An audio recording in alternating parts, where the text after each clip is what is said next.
"Mama dari mana? Itu kuci dapat dari mana?" Begitu tanya papa ketika pada suatu sore melihat nenek pulang membawa kuci.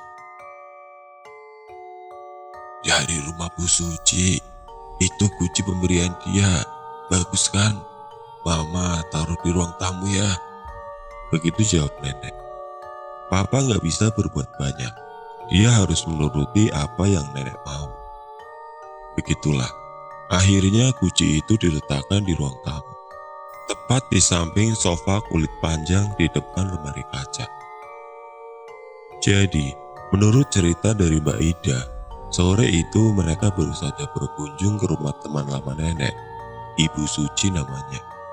Kami mengenal orangnya, kenal juga dengan keluarganya. Mereka berdua sudah berteman puluhan tahun lamanya. Ibu Suci tinggal di rumah anaknya. Rumah mereka kebetulan gak terlalu jauh dari rumah kami. Kuci ini berwarna biru muda, bercorak lukisan Tiongkok. Menurut nenek, umurnya sudah puluhan tahun. Mungkin saja omongan nenek benar, karena cat dan lukisannya sudah kusam, sudah enggak mengkilat lagi. Kuci yang menjadi hiasan baru di ruang tamu. Kuci yang menjadi awal dari banyak kejadian janggal, kejadian aneh, kejadian yang menyeramkan. "Mau cerita apa lo, Kak?" tanya Jo dengan mimik penasaran. Pada suatu hari berikutnya, setelah kejadian itu, aku dan Jo bertemu di cafe shop dekat rumah. Aku sengaja meminta Jo bertemu denganku di tempat itu, supaya bisa berbincang leluasa. "Beberapa malam yang lalu, gue melihat sesuatu, Jo. Ada sosok seperti nenek-nenek yang sedang duduk di ruang tamu, bersenandung pula. Ngeri banget, Jo." Begitu ucapku membuka perbincangan. "Lagian, lo ngapain sih keluar kamar segala?" Gua kebelet, Jo, gak tahan. "Ah, kalau gua sih, gua tahan sampai pagi. Bodo amat," sungut Jo. "Emang kenapa? Kenapa lo gak berani keluar kamar malam-malam?" tanyaku. "Gila, sejak ada kuci sialan itu, beberapa kali gue lihat setan di rumah. Sama kayak lo gitu, Kak, nenek-nenek." "Kenapa lo baru cerita sekarang?" tanyaku. "Belum ada kesempatan aja untuk cerita. Belakangan gue lebih sering nginep di rumah Tony kan." Begitu kata Jo. Tony adalah teman dekatnya. Aku sengaja mengajak Jo untuk berbincang di luar rumah agar lebih leluasa berbicara, membahas hal aneh yang belakangan makin sering terjadi di rumah kami. Benar saja, perbincangan jadi semakin seru. Akhirnya Jo cerita semuanya.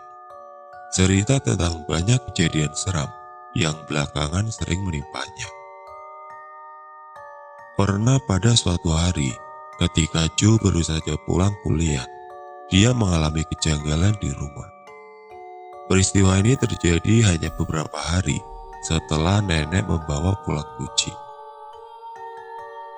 Menurut Jo, waktu itu sore menjelang malam, sekitar jam 5:30. Seperti biasa, setelah memarkirkan mobilnya di garasi, Jo masuk rumah lewat pintu samping yang menuju langsung ke dapur. Enggak lewat pintu depan. Posisi kamar Jo tepat di sebelah kanan kamarku. Kamar kami bersebelahan, berseberangan dengan kamar mama papa dan kamar nenek. Dapur letaknya di belakang, dekat taman belakang. Dari sinilah biasanya kami masuk. Jarang banget kami masuk lewat pintu depan. Oh ya, sebelum masuk tadi, ketika masih di dalam mobil, sebenarnya ada yang membuat Jo bertanya-tanya. Dia melihat pintu depan gak tertutup rapat seperti biasanya, sedikit terbuka. Melihat hal itu, Jo penasaran. "Itu kenapa pintu kebuka?" Dalam hati Jo berkata. Tapi nggak terlalu ambil pusing, Joe tetap masuk lewat pintu samping. Setelah sudah di dalam, dari dapur Joe harus melewati ruang tengah untuk sampai di kamarnya. Nah, ketika sedang berjalan di ruang tengah inilah, Joe melihat ada orang yang sedang duduk di ruang tamu. Waktu itu ruang tamu masih gelap. Mbak Wati ART kami belum menyalakan lampunya. Tapi walaupun begitu, Joe masih bisa melihat ruang tamu dengan jelas. Sedikit memperlambat langkah, Joe memperhatikan sosok yang sedang duduk di ruang tamu. Seorang perempuan tua, rambut putihnya diikat membentuk sanggul. Berpakaian gelap, dia duduk manis menghadap ruang tengah, menghadap ke Joe. Lalu beberapa detik mereka berpandangan. Saling bertatap muka, perempuan tua itu tersenyum ketika Joe tersenyum duluan. Tamunya nenek kali, begitu pikir Joe dalam hati, lalu meneruskan langkah menuju kamarnya. Sesampainya di kamar, Joe merebahkan tubuh di atas tempat tidur.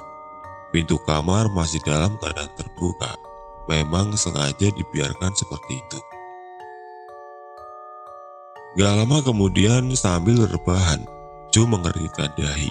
Dia melihat sesuatu di ruang tengah karena pintu kamar dalam keadaan terbuka. Joe melihat kalau perempuan tua yang tadi duduk di ruang tamu sedang berjalan di ruang tengah. Berjalan perlahan menuju dapur, menuju bagian belakang rumah. Mau kemana dia? Tanya Joe dalam hati. Penasaran, Joe bangkit dari tidurnya, lalu mengintip ke ruang tengah. Gak ada siapa-siapa, ruang tengah kosong. Kemudian dia berjalan sedikit, beberapa langkah untuk melihat ruang tamu. Ternyata ruang tamu juga kosong, gak ada siapa-siapa. Perempuan tua itu juga udah gak ada lagi. Pintu depan sudah dalam keadaan tertutup rapat. Kemana perempuan itu? Semakin penasaran, Joe berjalan menuju dapur. Sesampainya di dapur, Joe gak melihat gak ada siapa-siapa. Gak ada perempuan tua itu juga. Dari situ, Joe dapat melihat taman belakang melalui jendela. Di sana, Mbak Wati sedang bermain dengan kucing-kucing peliharaan kami. Mbak, itu lampu-lampu dinyalain semua dong. Udah gelap semua nih. Joe memanggil Mbak Wati. Iya mas, jawab Mbak Wati.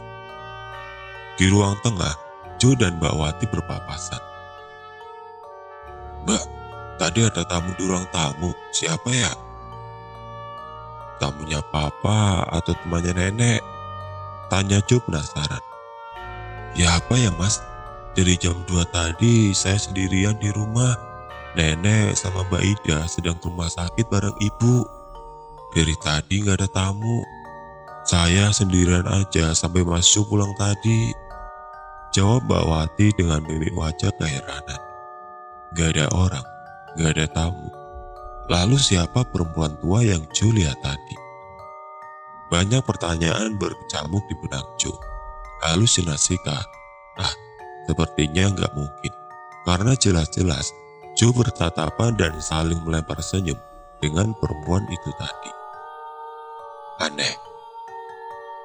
Terus ada lagi kak, 2 minggu atau 3 minggu kemudian, gue lupa pastinya, ada kejadian yang sangat menyeramkan. Masih di tempat dan waktu yang sama, Joe melanjutkan ceritanya. Kali ini mimik yang semakin serius. Kejadian apa dek? Ayo ceritain semuanya. Aku semakin penasaran. Benang merah antara ceritaku dan cerita Joe semakin jelas kelihatan. Lalu dia mulai bercerita. Di hari itu, Joe pulang malam. Seharian dia bergelut dengan kegiatan perkuliahan. Setelah itu nongkrong bersama teman-temannya sampai larut. Sekitar jam 12 tengah malam, dia sampai di rumah. Seperti biasa, Jo masuk lewat pintu samping, melalui dapur, lalu ke ruang tengah, baru kemudian sampai kamarnya. Dapur dan ruang tengah sudah dalam keadaan gelap, hanya sedikit cahaya dari luar yang menyusup masuk memberikan serpihan sinar redup. Sudah sangat lelah, Jo berniat untuk langsung masuk kamar dan tidur.